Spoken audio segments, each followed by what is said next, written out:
अस्सलाम वालेकुम dear students.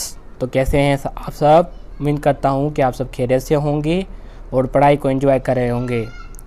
तो पिछले लेक्चर में हमने पढ़ा था 3 किंगडम क्लासिफिकेशन। तो अब हम पढ़ेंगे 4 किंगडम क्लासिफिकेशन।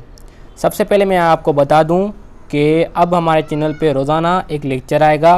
उम्मीद करूँगा कि मैं आपको जल्द से जल्द जितने लेक्चर हों दे सकूँ, और जिस दिन कोई लेक्चर नहीं आएगा तो उस दिन का लेक्चर दोनों मिलकर एक दिन पर आएंगे। तो अब हम शुरू करने जा रहे हैं 4 किंगडम क्लासिफिकेशन को। तो शुरू करते हैं अपने लेक्चर को।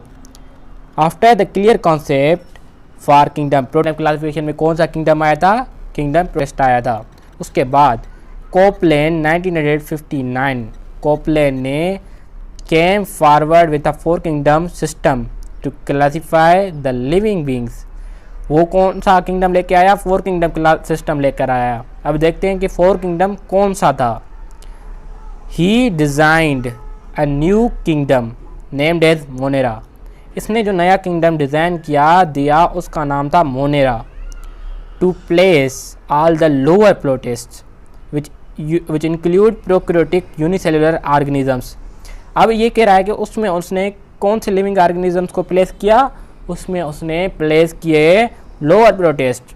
अब मैं आपसे पूछता हूँ, सवाल है, मैंने पिछले लेक्चर में बताया भी है, लोअर प्रोटिस्ट कौन से हैं? लोअर प्रोटिस्ट वो हैं जो कि बैक्टीरिया और साइनोबैक्टीरिया। कौन से? Prokaryotic lower protist. उन्होंने उसको रखा prokaryotic unicellular organisms and remaining single celled eukaryotic organisms were included in Protista. बाकी जो रह गए सिंगल सेल्ड यूकैरियोटिक ऑर्गेनिजम्स मतलब के हायर प्रोटिस्ट, उनको प्रोटेस्टा में रखा गया। तो यहाँ पर एक टेबल बनी हुई है जो कि मैं आपको अभी समझाऊंगा कि 4 किंगडम क्लासिफिकेशन के बारे में। अब 4 किंगडम क्लासिफिकेशन में कौन से किंगडम है सबसे पहले बता दूं। किंगडम मोनेरा है, किंगडम प्रोटेस्टा है, किंगडम मेटाफाइटा है, किंगडम मेटाजोआ है, मतलब कि किंगडम प्लांटी, किंगडम एनिमिलिया। तो अब जो किंगडम मोनेरा है उसमें लोअर प्रोटिस्ट हैं, मतलब कि लोअर प्रोटिस्ट कौन? Prokaryotic protist. और जो किंगडम प्रोटेस्टा है उसमें हायर प्रोटिस्ट रखे गए, मतलब कि यूकैरियोटिक प्रोटिस्ट। उसमें लोअर हैं, इसमें हायर हैं। अब ये 4 किंगडम क्लासिफिकेशन हम पढ़ रहे हैं। उसके बाद किंगडम मेटाफाइटा में है plants, multicellular, chlorophyllous, autotrophic, eukaryotic. और किंगडम मेटाजोआ में है animals eukaryotic, non chlorophyllous, having no cell wall और हेटेरोट्रॉफिक।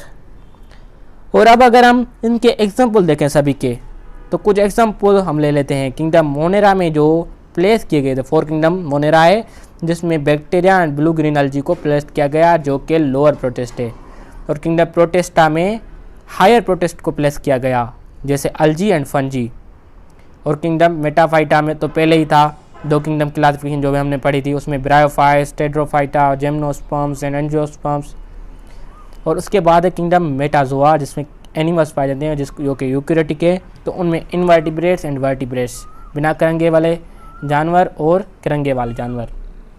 तो अब ये तो सारा था 4 किंगडम क्लासिफिकेशन के बारे में। तो अब मैं आपको थोड़ी सी ट्रिक देता हूँ कि कौन कौन से MCQs यहाँ से आ सकते हैं। तो इससे आपको पहले ये याद रखना है कि ये 4 किंगडम क्लासिफिकेशन किसने दी, इसमें कौन सा किंगडम आया, उसमें कौन से प्रोटिस्ट रखे गए, लोअर या हायर, प्रोकैरियोटिक थे या यूकैरियोटिक थे, और मल्टी सेल्यूलर थे या यूनिसेल्यूलर थे। और उसके अलावा बाकी जो बचे हायर प्रोटिस्ट उनको कहाँ रखा गया। और ये जो आपको ये टेबल है ये अच्छी तरह से याद रखनी है।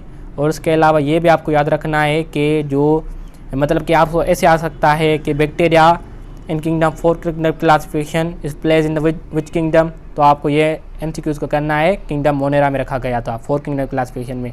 अगर आपको कहे कि algae placed in 4 kingdom classification in which kingdom, तो आप कहेंगे उनको किंगडम प्रोटेस्टा में रखा गया था। तो आज के लिए इतना ही। तो मिलते हैं ऐसी अच्छी नई वीडियो में।